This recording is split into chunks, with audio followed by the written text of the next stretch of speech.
Če bi zavrtal na primer v podatke v financah, da bi rad spremljal, ok, moj celotni poslovni izid je trenutno zelo pozitiven, ampak kakšna je zgodba v ozadju?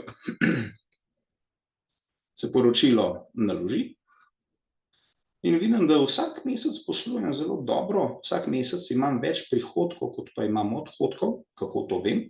Tega, ker poslovni izid skozi čas narašča in če želim dobiti boljšo razdelitev svojega poslovnega izida, ga lahko spremlja tudi po kriterijih prihodkov in odhodkov na sosednjem grafu.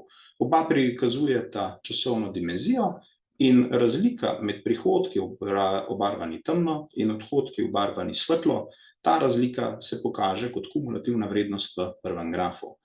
Zadnji total je tako hudo pozitiven, ker praktično vsak mesec poslujemo pozitivno.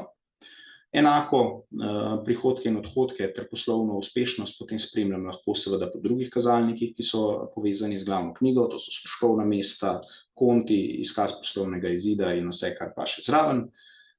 Če se pa spet dotaknem tistega, kar ponavadi boli, to so negativni odkloni, si lahko rečem, ok, dajmo pogledati, kaj se je dogajalo marca in oktobra. S tem bom vplival tudi na svoj ključni kazalnik uspešnosti, dal marec, pa oktober, s kontrolom oba označil, vsi grafi se prilagodijo in opazim, da razlog, zakaj so seveda nizki, je zaradi tega, ker so bili odhodki mnogo večji od prihodkov in to po vseh stroškovnih mestih. Ključno vprašanje, ki se ga zdaj sem dobil eno informacijo, zgodba naprej, je pa dobro, ali je to vzrok tega, da so mi prihodki padli, ali pa odhodki narasli od kakšnega opazovanega obdobja. Razumem rezultat, ampak kaj je vplivalo na njega.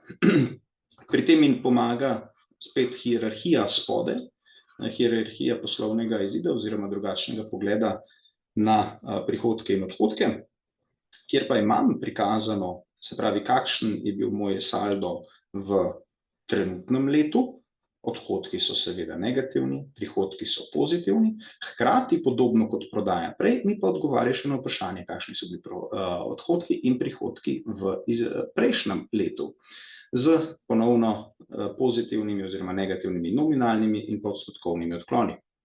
Kar se hitro opazi, je, da če sem imel letos 1.400.000 odhodkov, lani pa 1.700.000, je to zame dobro. Se pravi, odhodkov imam manj.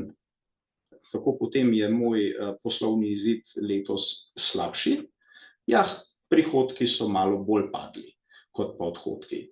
In to kar nekajkrat bolj. Letos sem jih imel slab 1 milijon, lani sem imel pa 2.200.000. In zaradi tega, ker so moji prihodki tako hudo padli, kljub temu, da sem imel stroške nižje, je moj poslovni rezultat v teh 2 izbranih mesecih slabši. In sem spet do ene konkretne informacije, ki ima sicer v ozadju celotno glavno knjigo, s parimi kliki vse to sfiltriral in prišel do informacije dobro, se pravi, oboje je padlo, ampak prihodki preveč. Torej, če želim analizirati posebej poslovne prihodke, ker so te tisti, ki me skrbijo, lahko navigiram na levi strani in na stran prihodki in rečem, dobro, se pravi, zanimala sta me marec in oktober. Prva stvar, ki mi jo ta nova stran pove, da v resnici marec in oktober nista edina problematična meseca, ker sta problematična tudi januar in december.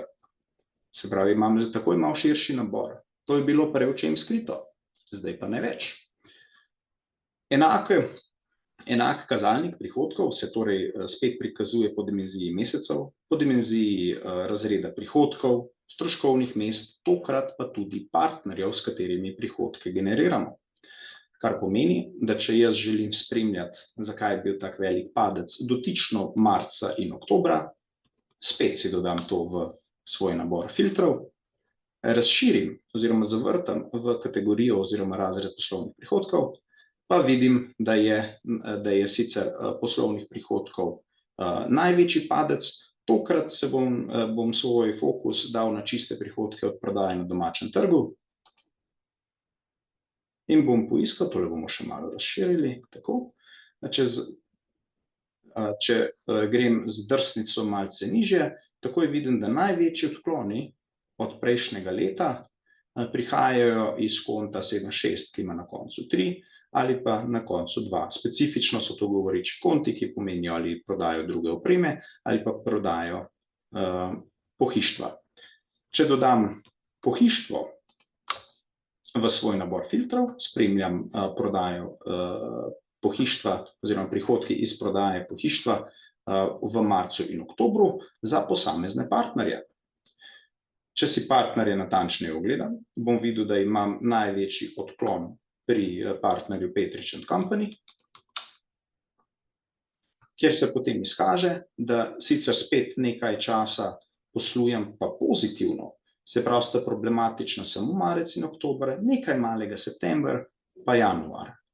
Se pravi, če gledam s prizme marca in oktobra, Petrič, z njim poslujemo slabše, če pa spet zdaj se vrnem nazaj na začetek, rečem, ok, mene pa morda zanima to v celem letu, bom marec in oktober odstranil iz tega filtra in bo zdaj na Petrič & Company gledal celovito. Tam se pa zdaj zgodba spet spremeni. Vidim, da kljub temu, da imam slabše poslovne mesece, z njim sicer poslujem v redu. 26,2% bolje kot lani.